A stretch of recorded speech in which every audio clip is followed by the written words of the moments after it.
All right. Several people have requested a video of the Toad by itself. So here's the Toad by itself. We have the riser, lower, it depends on how tall or how short your vehicle is. Mine's pretty short.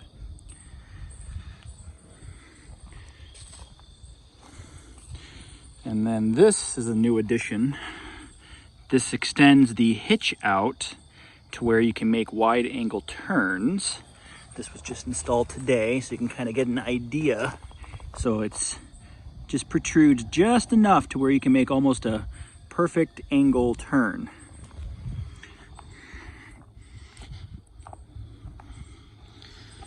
The red things right there are the reverse pins.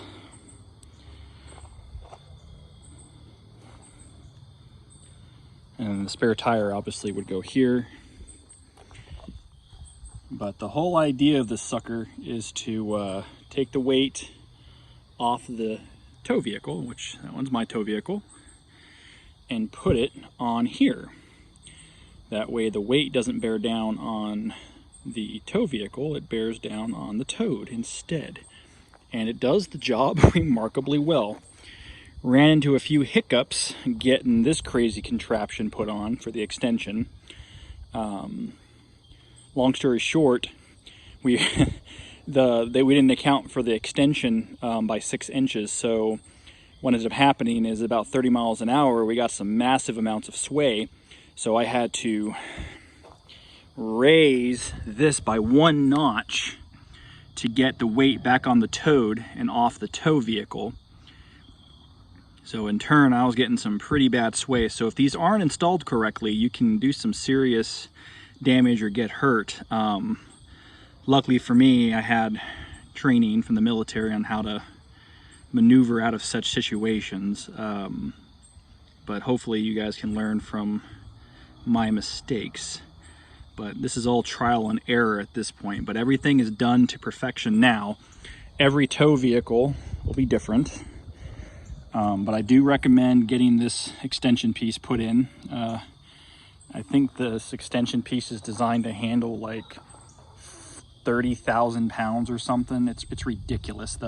It's 4 pieces of steel combined with bolts. Like each bolt I think can handle, I want to say 6,000 or 7,000 pounds each, which is insane. Definitely overkill for what I'm trying to use it for, but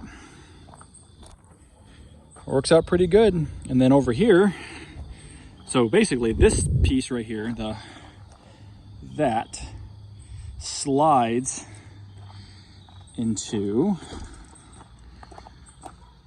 the receiver here. You need a 7-way receiver installed. If you don't have one, a 4-way will not work. But, and of course, here's our awesome was it B19, or I'm sorry, E19BH, brand new 2021. Right now we're in the process of getting the camper de-smoked, I guess you can call it. We had left the screen door open and people were a lot of campfires, so the smell of campfire is pretty much in every fiber in there, so been letting it air out for a couple days. But yeah, so here's one last look at the trailer Toad. Definitely worth the investment, regardless of whatever vehicle you have. You could even have the only vehicle I don't think you'd ever need something like this is a dually diesel, but anything else, it would definitely help with towing regardless of the way you tow. If you have any questions, comment below.